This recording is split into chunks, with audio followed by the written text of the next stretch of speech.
let me ask you this, because you've been treating patients for decades. I'm in my second decade. Oh man, it's kind 40 years.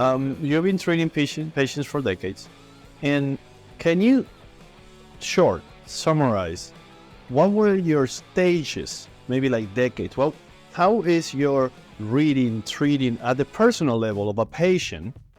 Like for example, I think you know what I mean. What have you learned as you treat people through time that made you interact with them differently at the chair, obviously to minimize issues, to have a better relationship with the patient? What were you doing when you were 30 that then when you were 40 you learned something different and then you modified it? Describe that experience to us so that we can gain from you some insights on how to have a better relationship with patients. Well, relative to, let's say, communicating a treatment plan to a patient, and I think all of us, when we start out, we take all these classes or maybe go to PROS or something like that. I tended to overwhelm people with knowledge earlier on, okay? Everything that I knew in my brain, probably to impress them, and all kinds of options and all kinds of potential outcomes and risk and benefits, which obviously we have to do, okay? But it was way too scientific, way too dental schoolish, way too dentalish, okay? What I found was, as over time, that I would offer listening to what they wanted, okay, what their goal was, okay?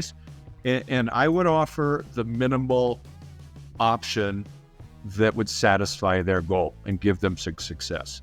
And then I would offer one other option, okay? I would ask them, would you like to know what I see, or maybe if I could wave a magic wand? That's a classic thing people would say, what would I do?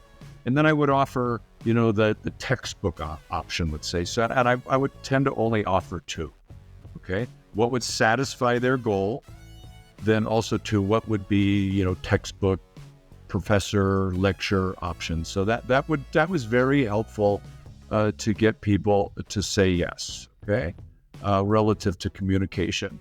I'll tell you what I've gone to do over the last few years. I used to charge just a ton of money, even for exams and stuff like that. I tell you what I do now, especially for aesthetic patients, not somebody coming in just for a normal exam or something, but I give away 10, 15 minutes of free time to meet somebody, or even on Zoom, even better today, okay? Listen to what they want to do, show maybe a couple of cases, what I've done in the past that are similar to theirs, and give them a range, because I know pretty much what I'm going to charge. Give them a range of what I'm going to charge, and then let them go from there. And then I find that going to the full exam, going to the full records appointment is much easier than if I start out with a 2-3 hour exam, a bunch of records, a bunch of this, a bunch of that, for a fairly significant fee, overwhelm all of them initially when they really just wanted today a single crown or something. Okay, so that was very helpful to me. And then I wouldn't get into, just like you said to me a second ago, don't get in a bunch of material discussions with a patient. Get into, you're going to do this type of treatment, a conservative treatment. Okay? You're going to do an implant, all right? You don't have to get into types of abutments and all that. I used to do all that stuff, and that was, I thought, the right thing to do, but it turned out to be extremely counterproductive, okay? And then just let them decide. Let them, I became a lot less pushy as I've gotten more experienced over time, and find that people, if they aren't pushed too hard, they'll make the decision that is appropriate for them based on their circumstance, okay? So that would be the insight I would say about a examination process and treatment plan. How do you calm a patient down? A patient that, you've seen it 2 or 3 times, you've done some kind of work, and then comes back for some reason and is not happy. What's your technique? Has it changed over time? What's your experience tells you? All right. So how do you talk to them? I'll never forget. I'll answer that, but let me back up for something that I try to do, and I learned from a guy named Bert Press, who was the president of the ADA in 1983 when I graduated. Richard graduated too then, right around then. So anyway, anything you tell a patient later is an alibi. Anything you tell them before it happens is an explanation. Okay, So one of the things, even though I try not to give too much information, if we're doing bonding procedures, I always say occasionally some people have some sensitivity. You don't want to go down the list of every little teeny tiny thing and stuff like that. And then, the bigger issue for what I do, since I do mostly aesthetically motivated patients that come in, and I can tell you that the more aesthetically motivated patients you have, you've heard this. Everybody's heard this a million times. I'm going to beat a drum when I tell you this, that you need to start a case with a really good prototype that's very close to the final shape and final color, at least, of acrylic or PMMA or machined or printed to the final shape. If you deliver something that's significantly different in color, brighter or darker, significantly different in shape, then whatever temper you had in the mouth, you're going to be you're going to have 50% of your patients unhappy. Okay? Now, the other thing is sometimes you're going to occasionally have a patient where you pretty much do exactly what your prototype was. Basic the shape is 98% there. The color's 95% there because it's not the same as acrylic, and they're going to be a little disappointed. All right. I learned this a long time ago from a couple of very bright people. What I tend to do with patients, I say, listen, please, we cemented the case. Let's say they're sitting and something changed in their brain. Please wear this for 6 months, okay? If you wear it for 6 months, come back, and if you really, really, really hate it, I'll do it over, okay? Now, you got to be sure. I mean, if you had a crazy patient or somebody and you did everything they asked, fine, okay? You may not do that. But maybe you think in your mind, oh, you would have liked it 3% brighter or 3% longer. You're 98% there, but that last 2 or 3, 4% you didn't get. I can tell you that universally, when they leave and they start accepting that work and their friends say, hey, you got a nice smile and stuff like that, then you're not going to have to replace. Maybe 1 out of 100 you might have to replace. So that's how I would attack an unhappy patient. But have a little empathy for that, Don't be combative with them, okay? And sometimes you just got to say from as peaceful place as you can, gosh, that's the best I can do. I'm really sorry. That's the best I can do. I can't do any better than that. Sometimes, and hopefully, you're not saying that a lot. So that's how I would handle it. And then, the other side of that, every once in a while, Miguel, you have an absolute crazy that you can't make happy, just no matter what you do. And the best thing that I could recommend anybody to do, I learned this from my wife, she's a therapist and a dentist, is you just take it, okay? You stand unaffected. It's a term in psychology, is somebody's throwing shit at you, and you do your best to just take it and say, I'm sorry you don't like it. I appreciate that. I accept that you don't like it. I'm sorry, but I did what you asked, or that's the best I can do, and I'm sorry you don't like it. And that's what I would do. Rich, we're asking questions. Go for it. Well, I was looking at some of these questions that had come in that I saw here. Oh, you have them. Great. Yeah, it's so how to start learning and communicating with the lab and the ceramic and natural structures and all that. I think a lot of things with communication in dentistry, and I think this is where the students will ask me about, is the whole thing, a picture is worth 1,000 words. So when you're dealing with aesthetics and even posterior, for me, the photography is huge in the new patient experience. It's part of that thing, the whole process. And when you have that, then you have a lot of times defend yourself out of situations that are absolutely simple. And so, I think the biggest question they have is how important is photography in communication? And with that talking about defending aesthetic cases, but I will say defending posterior cases. I think, Miguel, you know this too. I will add to this that it's you're right. As we give courses, a lot of our colleagues that come and take our courses, a classic question is which lab do you use? I'm looking for a good lab. And then, how do you communicate with them usually follows up. So that is a very common question. I believe that the reason that I don't have a lot of issues communicating with the laboratory is because I know what I'm talking about. And that sounds so pretentious, but it's not. I'm not saying it from a pretentious place.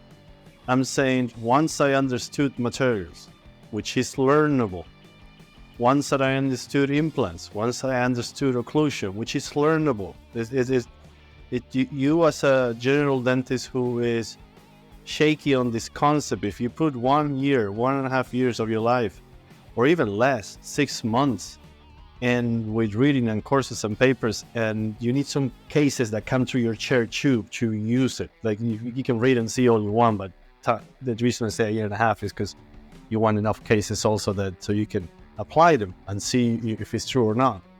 When that happens, all of a sudden communication with the lab became so easy and so frictionless, because now you can have a communication.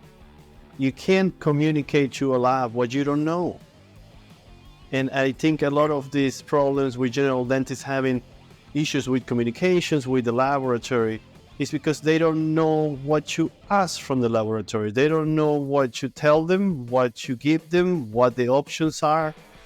So communication to the laboratory, to me, gets solved greatly when you know what you're talking about. And knowing what you're talking about is much more attainable than what many people think.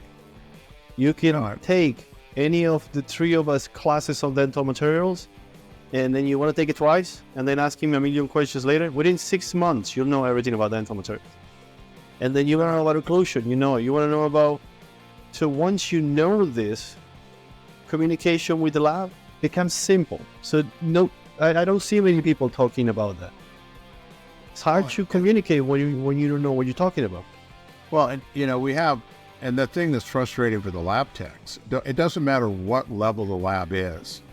If you will not even pick up your iPhone and give them a photo of a bicuspid, that's the number one thing I get from dentists. The lab can't, I told them A2 and they didn't get close. And I said, well, did you give them a photograph of the teeth? Even if it's an iPhone photograph, they know what their A2 looks like and they can look at your photo.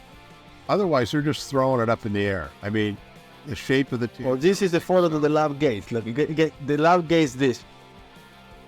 Yeah. Right. Exactly. But when the lab gets like, give me an A2, like this. Yeah. That's what they get.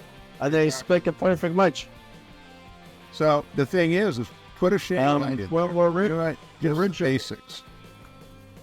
So what you're speaking to is that there's a certain, whether any process, and we're talking about shade communication, there's a certain minimum pieces of communication or tools that if you don't do, you can't be successful.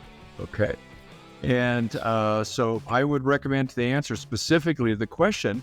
I used to, I don't that much anymore, but we've got 2 people here that are world-class educators in photography and shade communication. So the audience listening, please, Dr. Miguel teaches courses exactly in this, among many other courses.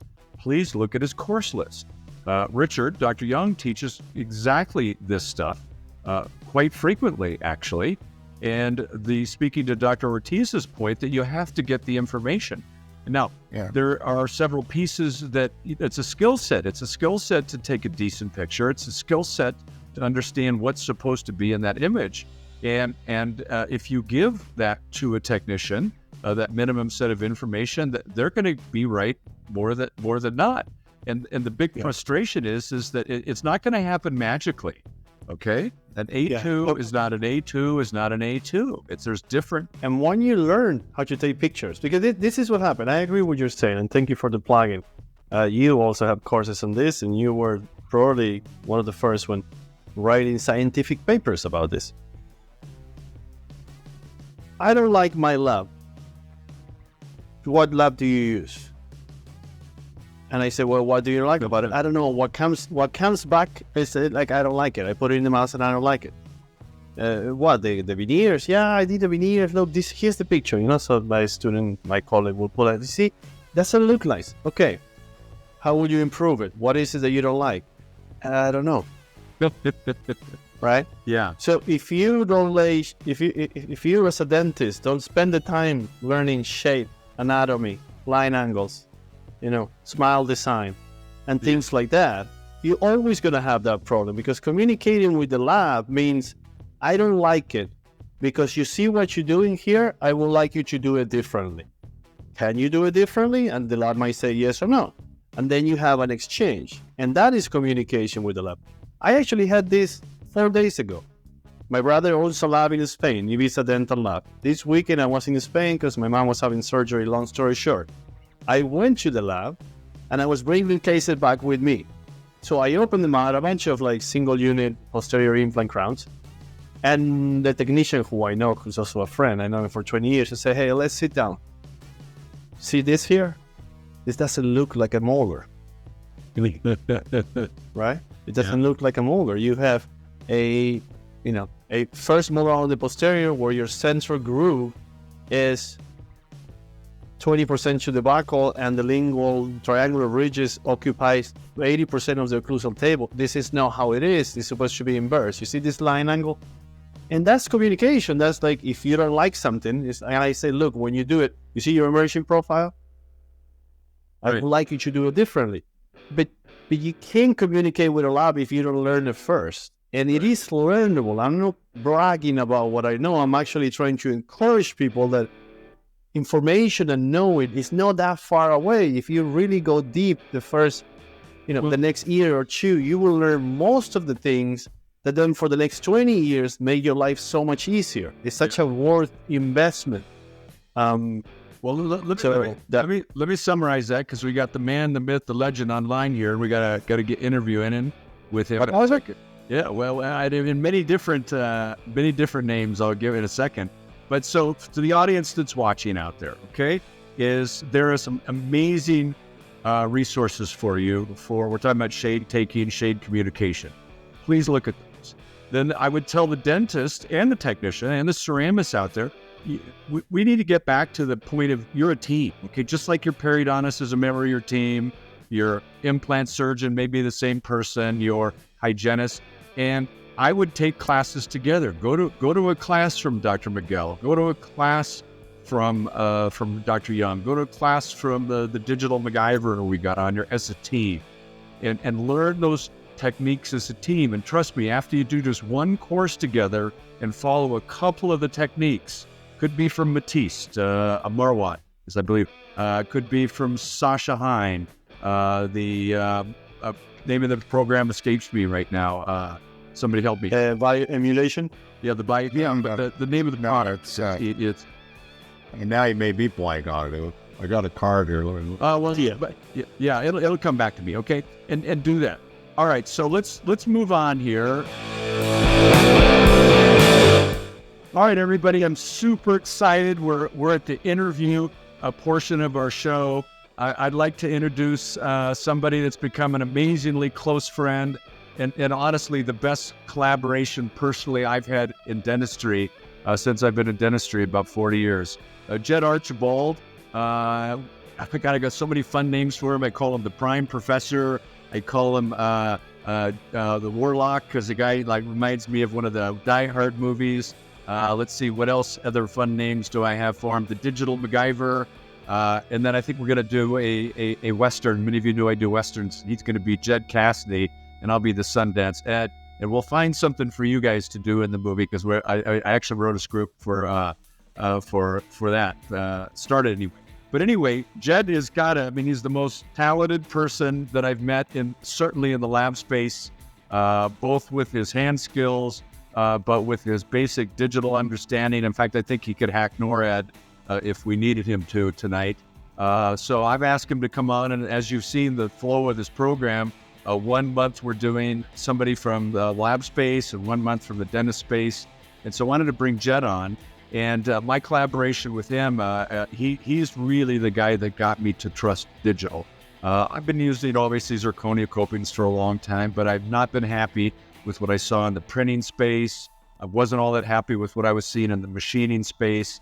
And literally, he is probably the most knowledgeable, the best person that you could go to about 3D printing on Earth. And don't mean to pull out one skill set, but in the 20 or 30 minutes, we kind of want to focus on that to the point that Actually, in the beginning, when I started working with him 2 or 3 years ago, him and I had several discussions about resins, improvements in resins that we'd like to see. I wanted to see something, and he did too, with more stone-like reflection. I hated this fake reflection of that I saw in the printable resins for our model work. Also, the little lines you would see, the resolution. And really, Jed's taken it upon himself to work with several manufacturers of printers that he is now getting me prints that have resolution of 25 microns in the X, Y, and Z plane. And that was really all his doing.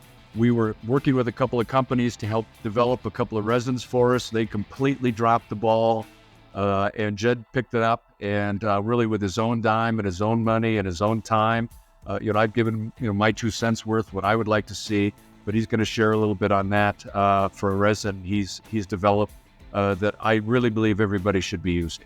It is the best thing by far that I have seen on the market to date. And everybody that I've got to try it, I get nothing from it. I'm not taking any royalties or anything like that. Thankfully, Jed was kind enough to let me give input on what I'd like to see in a resin. And so, Jed, let me take the ball from there. Sorry about the long introduction, but it's just been fabulous. And just tell us a little bit about, I know you've worked with Gordon Christensen for 20 or 30 years. Your dad's pretty famous in the space. Tell me a little bit about what you're doing today, what really got you interested in dental technology, and we'll go from there. Yeah, so I mean, basically, I was just very fortunate to essentially grow up in the lab industry, not just grow up in the industry, but grow up among 2 giants, my father and Gordon, 2 crazy guys, both completely different, but both very passionate about dentistry, right? And so at the age of 15, I essentially started my apprenticeship in the laboratory business and went all the way from there, and then started teaching in the school and started getting more involved with CRA and a lot of the projects we were doing. And back then, everything was still being done essentially by Gordon and my father, evaluating, testing, and trying to improve most of the products going through the magazine. Now it's known as CR, and Rel has taken over it, and essentially they're leaning a lot more on the users and the subscribers of the magazine to actually give feedback on products. So it's a little less hands-on, a little different philosophy, both very good. But again, like I said, I mean, I think anyone else growing up in my situation probably would be a lot better at dentistry than I am. Oh, come on. So it's one of those crazy things that, I was very fortunate. I tried to do my best with it. And I think that's a lot of my passion in giving back, because I feel like I really have been put in this position to actually give back as much knowledge has been given me. So that's very hard. And, going back to essentially digital technology, when digital technology hit our industry and started to hit very hard, we know from our eyes, the discerning eyes, it was not very exciting, right? If anything, it was discouraging.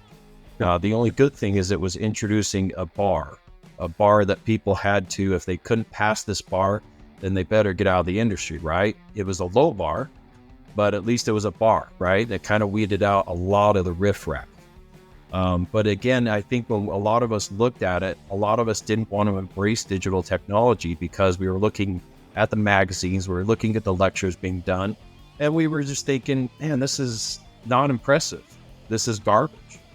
And I think I had a natural curiosity as to what would happen if you had good technicians use technology, right? What if happened if you had artists use technology? So it's not even about what I do with the technology, right? Because I don't consider myself to be the best technician or the best artist. I want to see good artists use good technology. I want to see what they would do.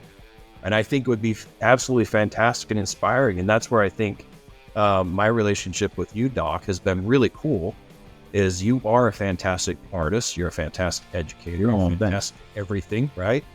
But essentially, I'm able to feed you digital technology, right? And we're able to push it and see how far we can take it, so we can actually try to get that message out to the world and show them, hey, if you have the best people using the best technology, the best way we know how, here's the results you're going to get. And some people are going to say, yeah, that's worth it to me. Other people are not going to see the difference. But we're able to at least give people this picture and show them, hey, maybe technology is ready for you, and it is time to move forward. So, in a short, that's kind of been my mission the past 10 years, really has been focused a lot on digital, even though I'm still an analog technician. I've been an analog technician longer than I have been a digital, but I'm known for digital stuff, right? And who knows, maybe we'll be known for AI and robots here pretty soon, right? Or we'll be replaced by them. Yeah. So, well, let me just expand on that point. And I got several questions, and we got the other guys have some questions too. And that speaks to a point up till 2 years ago, related to my relationship with Jed. I did not make a digital impression because I didn't like the output. I touched on this in the introduction.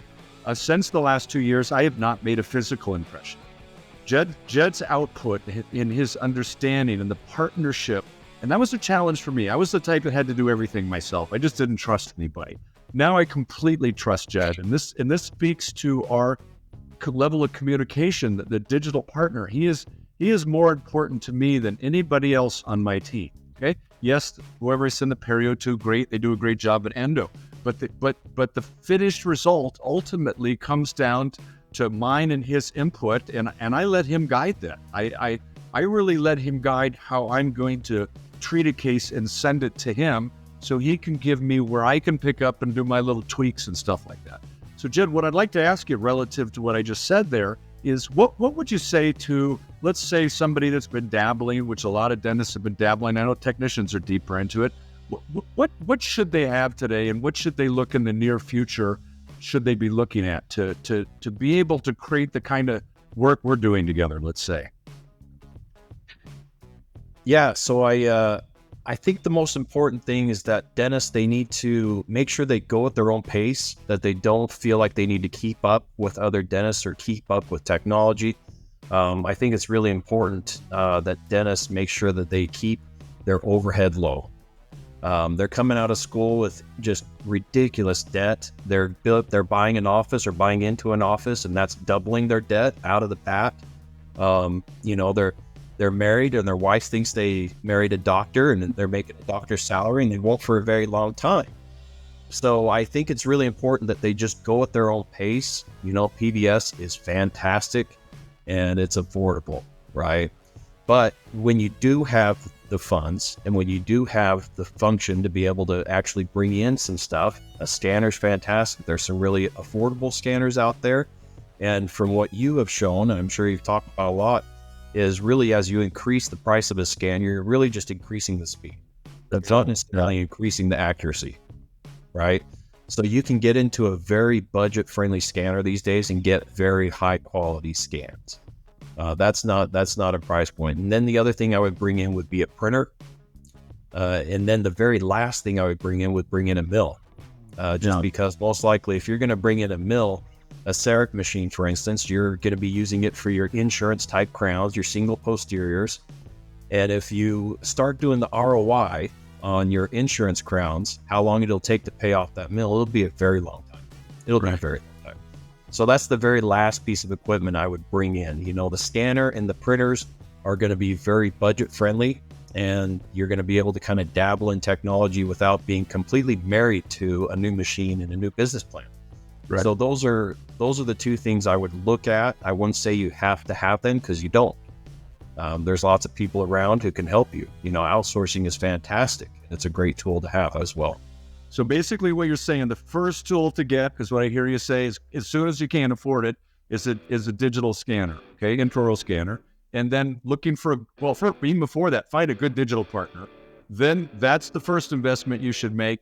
And then don't even think about a mill in your office until your practice is going and all of that stuff. That's what, just to summarize, right? Okay. Richard, you had a question there, right? So Jed, on the technology side of things, I just happened to see it today and it brought it to my attention. Orascan 2.0, and they're really pushing the idea that this stuff changes so fast technologically, etc., software. So you pay them $565 a month for lease of your scanner and software, and you're now supported forever. But if you took that number over 3 years, you're going to buy, 500, times that out. Do you think there's efficacy of those kinds of concepts when it comes to scanning technology specifically? Because their idea is that, like everything obsolesces so quickly, in 2 to 3 years, your scanner's obsolete. So, and what do we do with these scanners we've spent, $18,000 for or $15,000 for, when all of a sudden 3 years later, there's a new one. Now you've got this old one, versus leasing a system where you can continually upgrade it. Yeah, I think that's a tricky one, and it's a very important question. So with scanners, a company like that, they're trying to put the emphasis on getting new pieces of equipment in people's hands. To be a reseller is actually very difficult financially. You look at how many dentists there are out there, how many scanners you're going to sell, how many machines you're going to sell. You're going to sell not that many compared to how much service responsibilities you're going to have. So I can see why they would want to push models like that, and I do think that's a valid model. But I think more so than having the most up-to-date scanner is having a good service partner. Because pretty much the last thing you want is a really sweet, hot scanner and no one to call when it's having a glitch. That's where essentially we know our good friend Armin at Cadre, he's just been absolutely crushing it. He's been taking business from just about every reseller out there, because he picks up the phone, his team picks up the phone when you call. And it doesn't matter exactly what they're selling you. That's more important than anything. So the technology is good, and yeah, there is a time to lease, there is a time to buy. But I would focus on who you're buying it from far more than the piece of equipment or the technology inside. Okay. And so let me just, summarize what you said, or maybe add to it. And I think we've all been through that experience in life. Various things we buy, like cameras or any kind of dental toy or any personal toy. If you're an expert at, like you, okay, Jed, you could buy something off of a rack from Frozen or any printer company, and even though there's no software for it, create it, make it work. The average person can't.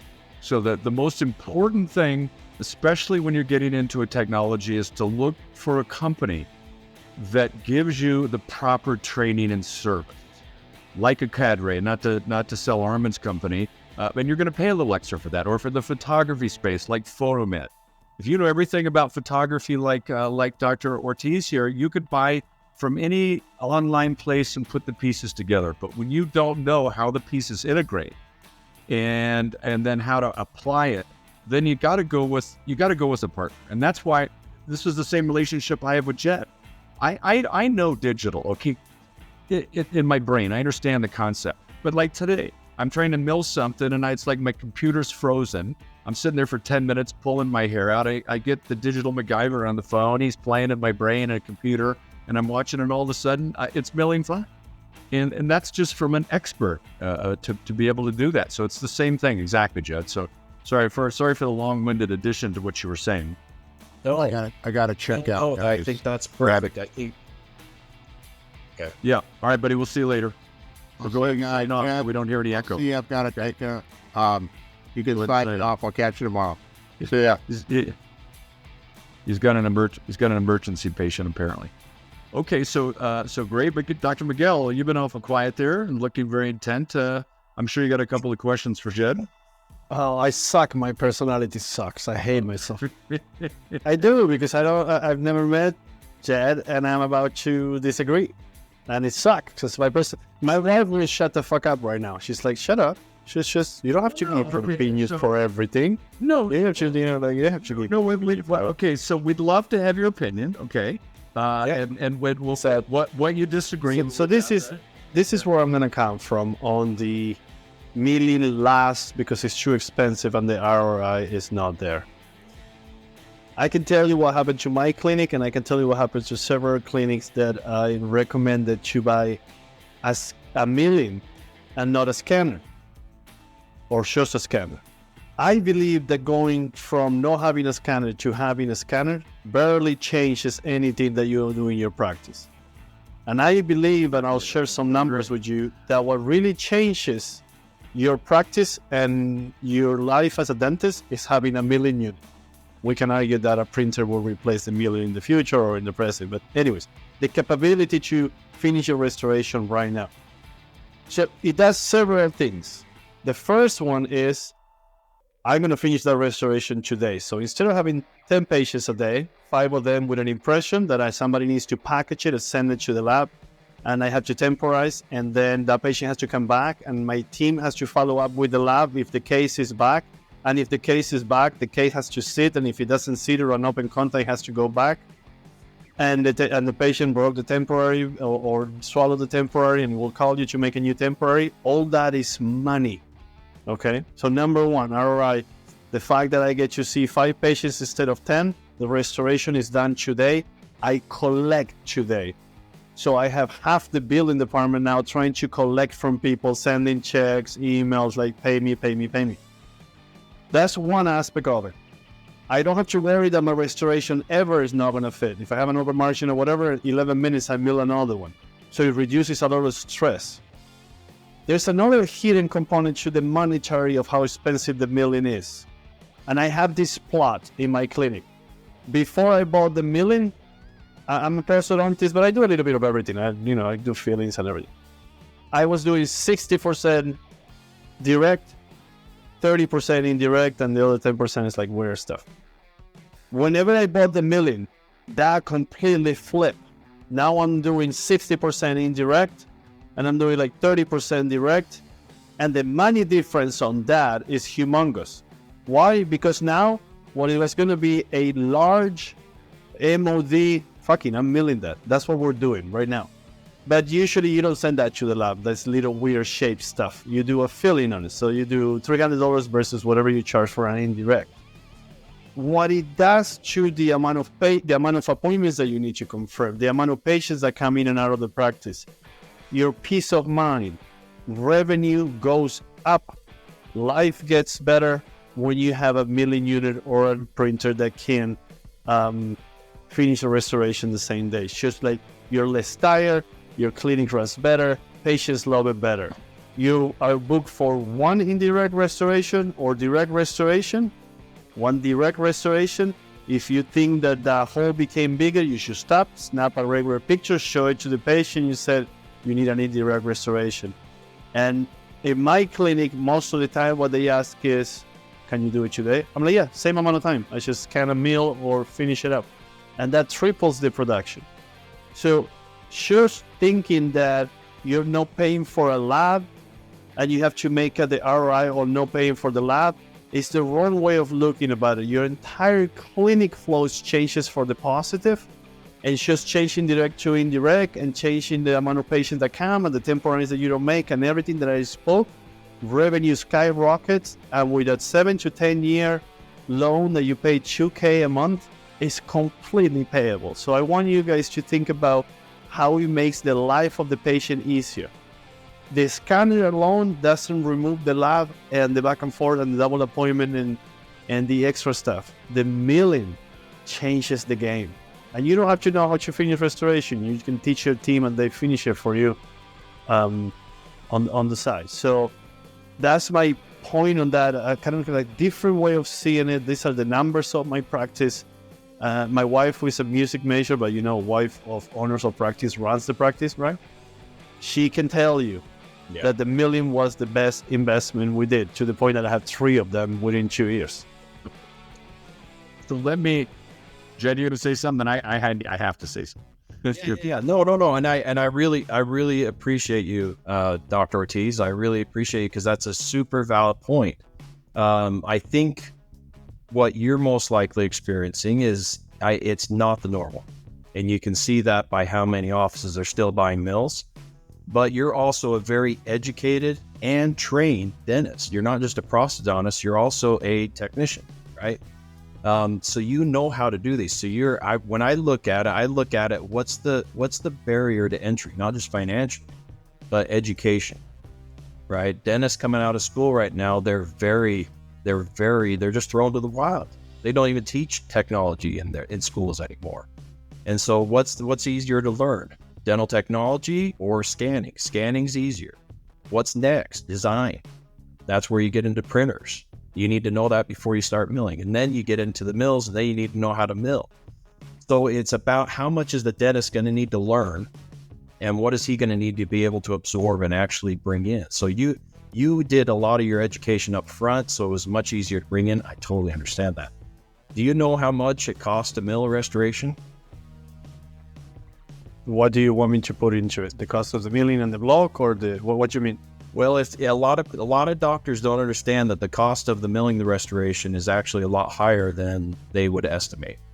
And the reason being is that the burrs. So you're only going to get at best about 15 blocks out of a set of burrs that you have. Then when you factor that in, you're going to average, if you're getting your burrs at cost, you're really going to average about $100 for every 6 units you do just in burrs. And a lot of doctors don't equate this in. And so you factor that in.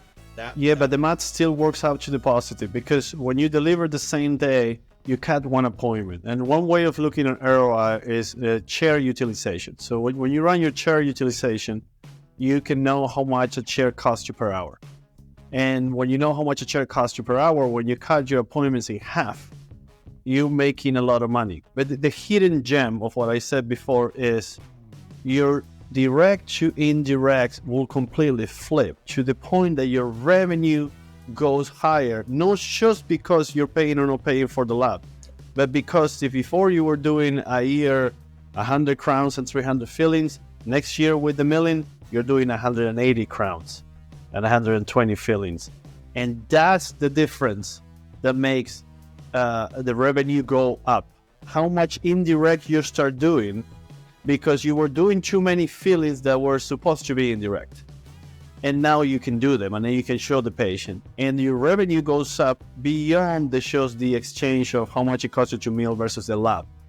On the billing, on the appointment confirmation, on the amount of headache of if the case is back or not. It is amazing how it changes the life experience. So if we get a young dentist and we say go stepwise, you're gonna ask him to the first few years get really good at analog impressions, and then the next few years get really good at digital, and then the next few years I say no, get really good at the whole thing at the beginning. Just get really good at the whole thing at the beginning, and don't be worried about how much it costs, because it's going to bring more revenue. I can guarantee you that. So the barrier of price becomes just a fear more than a reality. Well, let me give, and that's a great perspective, and you're right. I mean, as you apply it, and with your skill set and understanding, okay, you're doing it at the level that we like to see it taught, like to see it done. All right, now you've been lecturing a lot. I appreciate that, but I've 40 years. I travel the world daily. It seems like, okay, and I'm in so many offices I've seen that have bought CEREC machines or similar types of machine. I can tell you that probably less than 2% use it how you use it, okay, that have developed your skill set. So yes, if we take that group of people that are willing to really put the time in and train, then I agree with you 1,000,000%. If you're in that mindset and you're willing to put the time in and train like you've trained, because the other side of that coin is, I mean, I've seen so much stuff that didn't fit well, that didn't look like a tube. The biologically contours were so poor. CEREC machines collecting dust as coat racks. And that's not the CEREC machine's problem or similar, but it's the lack of training or the lack of commitment that you put in.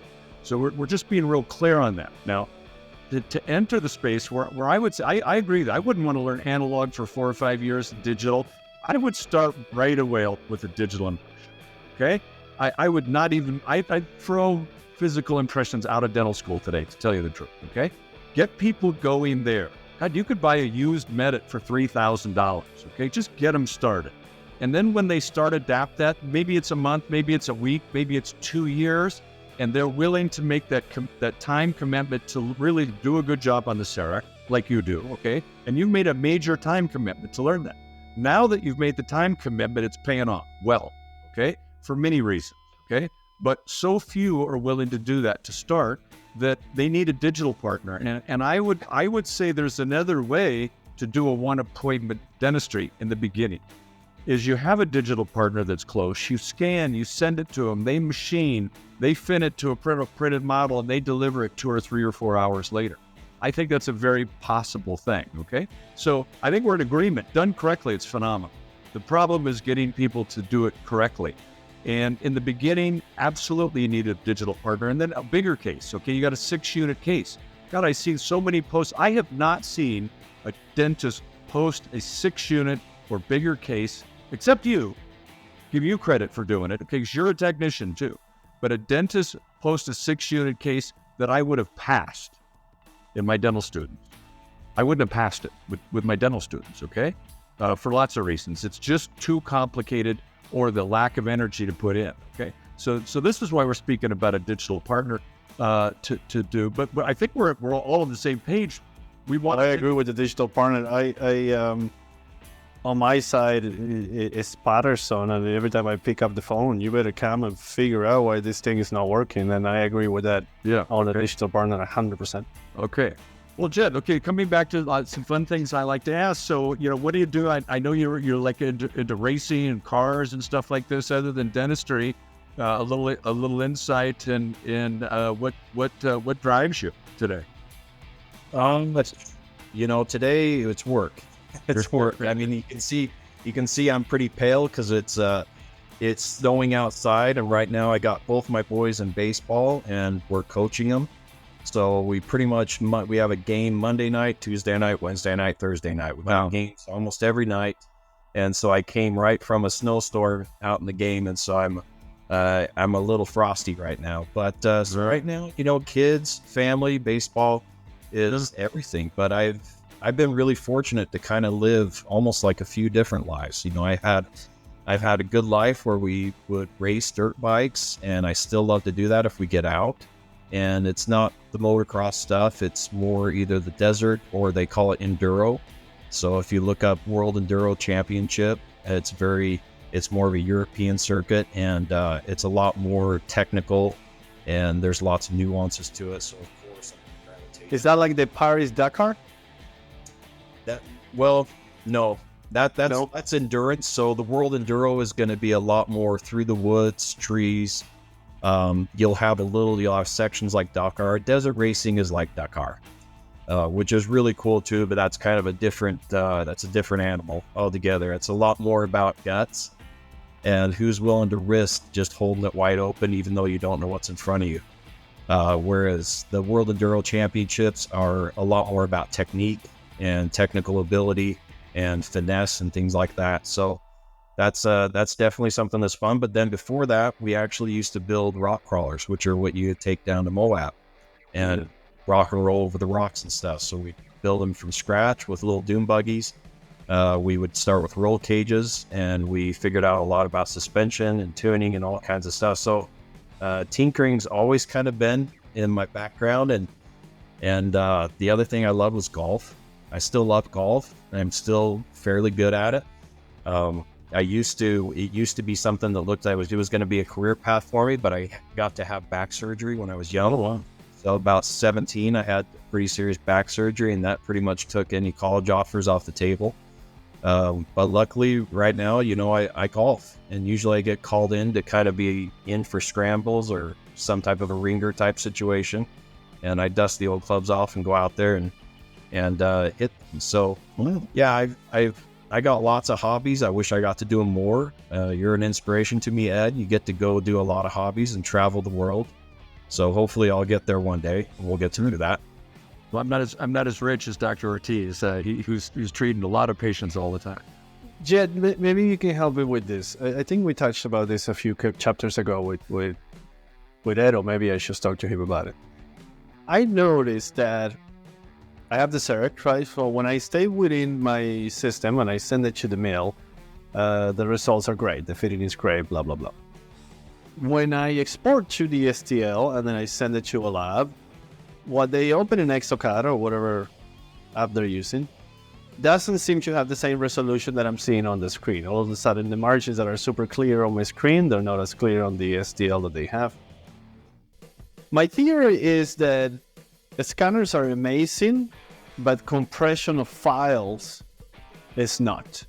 From whatever native scanning information they have to the STL or the PLY or whatever your people are exporting from the from the scanners. So what do you know about this? What do you know about how the compression is made at the software side when you go to an STL file from a scanner?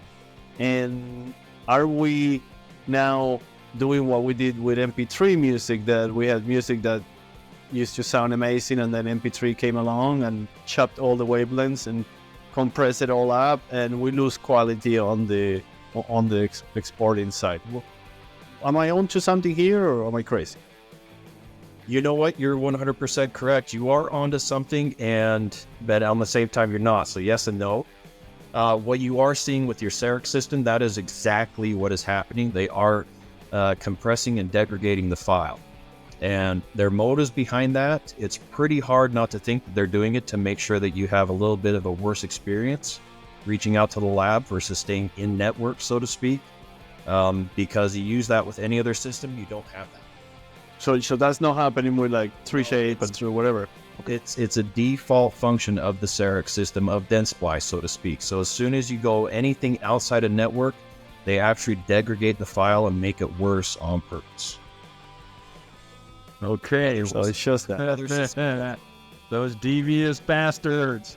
And it's hard. I mean, they've kind of had a little bit of a history where it seems like they've hated technicians, and they're welcome to come after me for that. But they know their history. I mean, they used to market that when Ceric came out, right?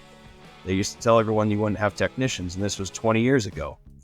But we all still have jobs, right? And it comes back to, really, it's not a matter of who's doing the work, is you need a team, right? You need a team.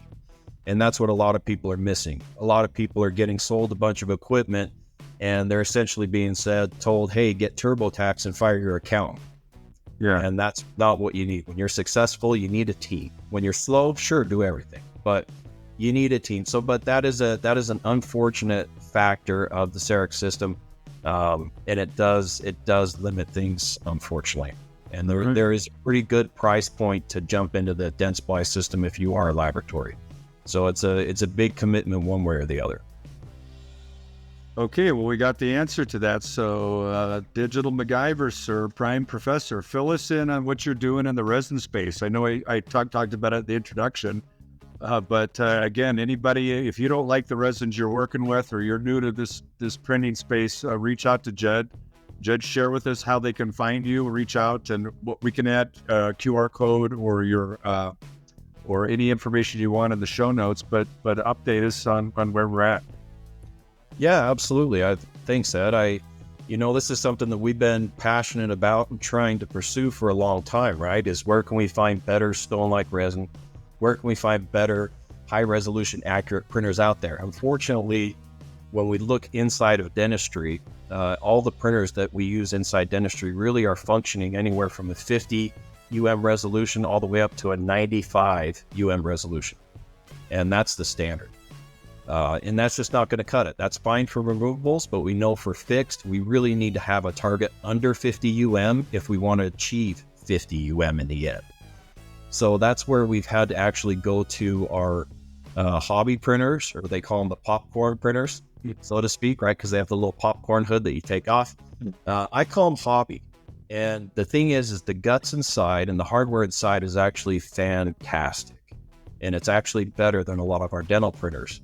And when I try to explain to people how and why this is happening, I explain it much like cars. I'm a car guy. But if you look at your production car, right, the motor isn't exactly a race car motor, but it's gone through millions of dollars of engineering. It's got safety features. It's got all these little sensors and wires, and you got seat belts. You got, an FM player, whatever. But you have all these features. That is a production car. And it's a package deal. That is very similar to what we're getting with our dental printers, right? They're a production unit. Now you go to the hobby popcorn units and you got great guts, but you got nothing else. You got no seat belts, you got no roof, you got no doors, you got nothing, but you got great guts. And so with our popcorn units out there, we are getting down to essentially 19 resolution right now, and some of them are pushing it even farther. And so that's where we're starting to see a huge advantage, which is really cool. And it's something that does allow us to actually push the boundaries with resin quite a bit more. Can I share some images or try to? Yeah, and please update us, because I know that you've been working with Frozen a little bit, consulting with them, and they're coming out with a printer in the dental space that gives that kind of resolution, but has the seat belts and has the hood, things like that. So you can see here with this resin, so essentially this is our resin on the right, and this is your premium dental resin on the left. This is actually from our one of our good partners, Doc, on the left. This is resin that we've loved, that was really the best resin we could find in the dental industry. And this is very harsh lighting. Again, photography I learned from Doc, which is fantastic. If you want to take any photography courses, he's got the best. So you can see with the dental resin that it's very shiny, very glossy, almost looks like a McDonald's toy. Versus on the right, we're taking advantage of the resolution of the printer, and we're getting a stone-like surface, which is really, really cool. The other example I love is Indy here. So this is cool, because this is a little more of a shiny model. It has shiny surfaces, but also has stubble. So you can see with Indy's hat, you can see that we can actually capture the leather hat. Yeah. Not see any of those false printer lines.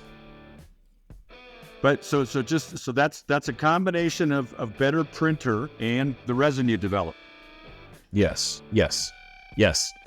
So the problem we've had is not only is the dental industry kind of locked into these production printers, which they have to run with for 5 to 6 years before they come out with a new one, is the fact is that they haven't really had the need to push for better model resin because they haven't had printers that can even utilize it. So it hasn't really been like a dire need, other than for people like Ed and I saying, no, we really need this. So this is something that's really cool. This is, you can see here with Indy, you can see the stubble on his face, right? You can see his scar, you can see it smooth. And this is what we can get to. And the really cool thing I have for you, Doc. So here's our sorbet resin, which we use for course models.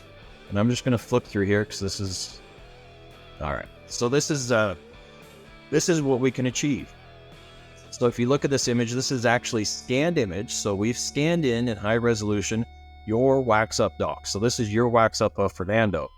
And you can see that the prints of these dies, when we made our removable dies for it, it actually looks really close to your wax up. Right? It almost looks like wax. Yeah, you can see the surface there. Right. So it's not like I'm giving it a false matte surface. We're actually shiny where it needs to be shiny, and we're smooth where it needs to be smooth. We got grooves where we got it. And you can see the base here. The base was printed on our standard 50 resolution, 50 layer height. So you can see that's your standard printing temperature that we're used to seeing. This is high resolution printing. Yeah, I mean, that's what's exciting to me, buddy. Yeah, me too. And this is where we can be like, okay, we can use this where we need it, right? You don't need to have this all the time, obviously. Can you tell me about the resin? I know there's things that you can tell me and things that you cannot tell me, but no, he's selling it now. What? Yeah. You can buy it. Yeah, like Ed said, so essentially we tried to have this made with about every manufacturer we could talk to and listen to. We only had one who took the bite for it, but they kept failing, unfortunately, and actually being able to deliver a product that we would use.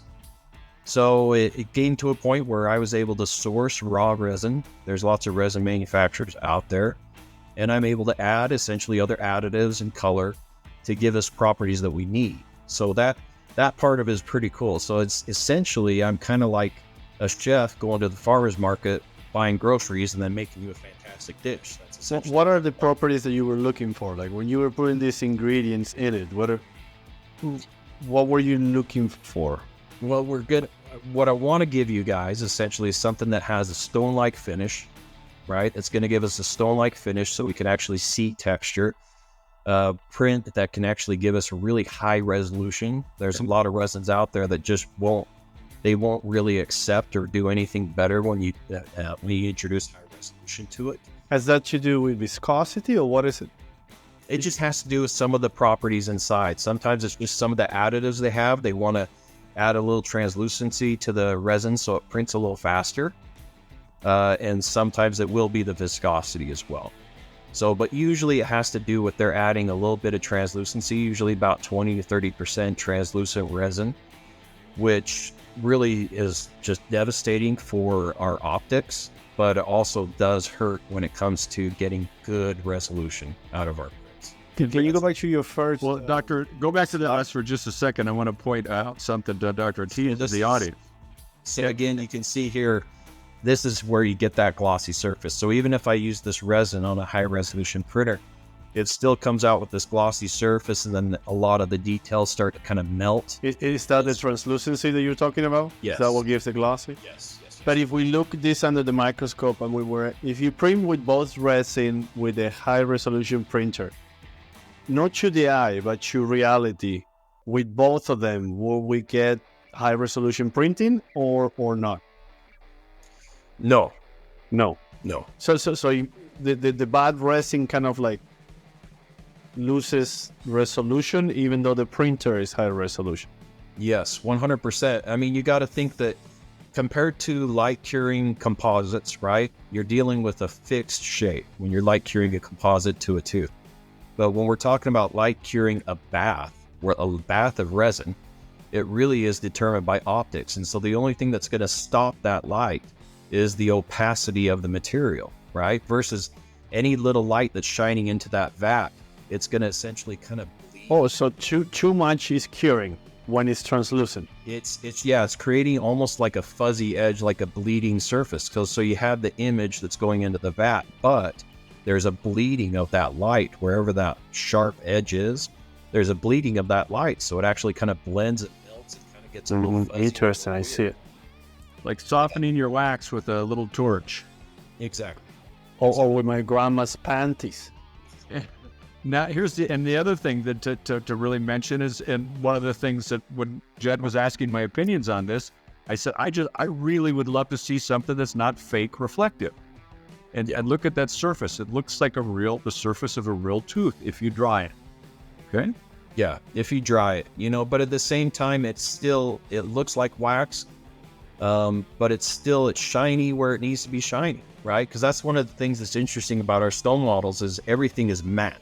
And it doesn't really give us that variance of luster that we would see with natural teeth. So this is where we actually maybe can see some improvements over our stone models, because we can actually get variance of surface when we start talking about this high resolution stuff. So a lot of the other things that we've added, which are just bonuses to it, really are bonuses to the user, which are going to be it's very easy to print, meaning it sticks to the bed really well, no matter what printer people are using. So as you go from different brand to brand, it's very easy to transfer over and get people using it. The other thing that's really nice is you don't have to mix it as much or as well as some of your other resins. A lot of other resins, they separate extremely fast, and the pigments will separate, the opacity will separate from the trans, and it gets kind of weird. And so you have to have these rollers and these really is kind of rigorous exercises of trying to make sure your resin is mixed, right? So you think of a clinic that's printing maybe once or twice a week, or maybe even just once a day. If their assistant, who's a new assistant, right? If their assistant doesn't mix that resin in the vat very thoroughly, that print's not going to come out how it's intended. If we're talking about class 2 materials, it's definitely not going to be the FDA approved class 2 material they test.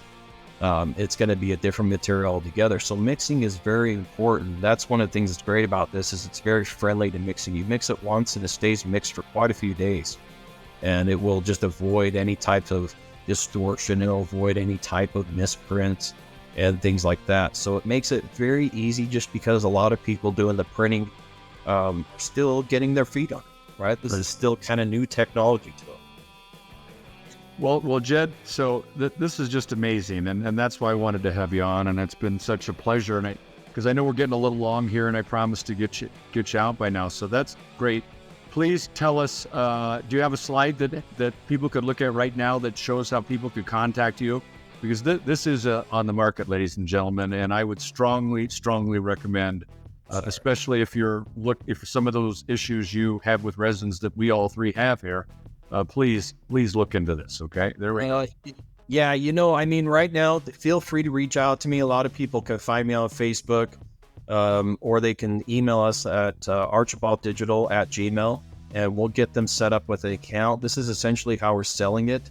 If you're in the lab and you're going through models, I mean, you're going through quite a bit of resin. So having these 1 liter bottles, you end up filling up dumpsters with 1 liter bottles, and you feel like you're killing the planet. And so we like selling these larger jugs here, which are great. And they really help. And hopefully Armando has my QR code. He can throw up there as well and get a hold of me that way. But yeah, Armando will throw up a slide with this QR code when we publish this. And to tell the audience out there, the white sand is the first one that he's finished on the market. He's coming out with 2 other shades for sure, kind of a cool black, and then kind of an A2-ish color, as I remember. Is that correct, Jed? yeah, we're still working on that. I'm still trying to see what the market really wants out of this. And but yeah, so right now we have the white sand, which is the crowd pleaser. That's for everybody. And then we have the sorbet base, which, sorry, I'm going to flip back through. Yeah, the sorbet base is really cool as we actually got into doing a lot of our course models and printing. You know, with printing and resin, we can actually make a very realistic tissue color. right. And the problem I found with that is you ended up looking like you had a bench full of cadaver mouths. And it kind of grossed me out. And then I noticed patients were saying the same thing. It kind of grossed them out too. So I'm like, maybe real isn't the way to go. Yeah. And so that's where we kind of came up with this sorbet guy. Yeah, it's cool. which is nice, right? It gives you the aesthetic you need, but also it doesn't gross patients out. No, it's cool. I like it. I like it. Yeah. That was absolutely awesome. I mean, absolutely awesome. I'm been on. Like I said, I'm so grateful of the collaboration, and I know Dr. Ortiz will be sending you a case Monday, and buying the resin on Tuesday, and hopefully we can. The problem is that my STL that you get is a little bit degraded, so yeah. Well, it's going to be a lot degraded. Yeah. Okay. Well, but you can still obviously use the resin or consult, and then. So, Jed, when is that print? Last question I would ask, and then we'll summarize, let everybody go here. When is that printer going to be out that you were working with a company called Frozen, and I think another company too, that'll be easy for a dental person to use, where they don't have to MacGyver it, in other words? Yeah, yes. So we talked about working. We never really got fully involved in working with them, so I'm not going to take credit for anything. But Frozen is a great company because they have been really powerhouse players in the hobby world, right? Yeah. And their hardware is fantastic. What they have done is they have a whole line of professional printers, which are the same guts and same hardware as their hobby line, but they have the FDA clearance. They have a nice hood. They've gone through that production process. So they're a little more money, but compared to dental, it's ridiculous. So even their nicest professional unit is still about $3,000. And now, can you easily use the Share model in that system with it? Is that an easy thing to use? You just send the file to it to print? Yes, the software. Yes. Yeah, the software, I mean, yeah. It's called Share Easy Model from Share, right? Yes. And that's one of the things that most people are freaked out about when they actually look at the hobby world. They're freaked out about 2 things. One is actually how good the quality is of the technology. And 2, how many things you get that are free that would cost an absolute fortune in dentistry. So you talk about even just the slicing software that goes with any of the hobby printers. It's actually free. Yeah. And it works better than most dental companies out there, out of the box. So Frozen's a great company to look at. There's a lot of other companies that are doing a fantastic job too. It's just a matter of will you be able to continue to get parts, because you're essentially getting a new printer about every 6 months. Right. Okay. It's how fast. Yeah, but a professional level printer for $3,000 versus 15 to 20. And again, if you use existing software that you can buy, the Share Easy model, which I know Jed recommends, that seems to me to be a great solution, buddy. And you saw those prints. I mean, audience, you saw that print. Yes, great resin, but also to a high quality printer. Yeah, and full disclosure. So those prints were done actually on the Anycubic, which is kind of the competitor of Frozen, Okay. but that was done on their 14K resolution printer. So in the Frozen professional line, they're going to be kind of limited to the 8K resolution, which is still fantastic. We're still talking 20 to 35 resolution. And so we're playing with a lot of these other companies who are kind of pushing that boundaries, getting closer to the 12 or 14K resolution, just because it's fun. Okay, so Frozen, PHRZOZEN. Okay, and then what was the name of the other printer company you would tell people to look at? Anycubic. So ANYCUBIC. There are other fantastic companies out there, but the nice thing about Anycubic is they're a huge player, and you can get almost everything for them on Amazon. Wow. That's So huge. And they had a 14K printer. They do. They don't have as many. Not all their models are hits. I would say all of Frozen's models are hits, and they have a ton of models. Anycubic, I've seen quite a few misses. So there's two printers I would look at. So there's the 6KS, which is a 6K resolution. That's about 33 UM. That is an absolute powerhouse. It's really hard to break that thing. The other one I would look at is the M5. So that is a 12K resolution. They have an M5S. Don't mess with it. They have an M5 Pro. I do not recommend it. They're not as good. Okay. So there's kind of tricky and nuancy that way. So if they want to try an affordable printer that has insane resolution, look at the M5, and that will pretty much freak most people out. And that's a great place to finish. And I'll just add a couple things. As we've heard a lot about this, you can see there's an amazing amount of options. Jed, aka Digital MacGyver, he teaches courses in this, and he also consults, audience, please. And so if you want to reach out to Jed, he'd be happy to help you set up. Obviously, he has to charge you for their time, but there's an old interesting saying that says, listen, stupid people learn from their mistakes. Smart people learn from the mistakes of others, okay? And boy, it took me a long time to be a little bit less stupid, okay? When I ran into Jed and friends like Miguel, that I learn from these people constantly, and I take advantage of any chance I get to go take their course. So please reach out to Jed, reach out to Miguel. Miguel teaches some phenomenal courses in minimalistic dentistry. I know he's also doing a bunch of stuff with CERAC, photography, practice management, things like that. He's based on the East Coast. Certainly look into that. Jed's out here in the wild, wild west with me. So last closing comments, anybody? Thank you, Jed, for being here. Miguel, you got a closing comment or two? I just wanted to say thank you, Jed. That I felt like I learned a lot today. How to think about what in the resin and the printing. I'm gonna look into your resin. And yeah, thank you for joining us today. All right, I'm a better man after this. Jed, a final comment, buddy? Yeah, no, thank you as well. I know this is something we've been wanting to do a long time, Doc, and we're going to continue to push the limits and hopefully inspire people more than we freak them out. That's always the goal, right? Yeah. But at the very least, they can let my pain be their gain, right? So let's definitely keep it going and keep at it. And please do. I mean, like both of these guys on the screen, and Jed from the digital space. I mean, I've never met anybody, to be redundant, with the depth of knowledge, the depth of experience, and please take advantage of that, audience out there. All right, thanks everybody for watching. This is our third episode. We'll see you next month with something new. Take care, everybody. Goodbye. See ya.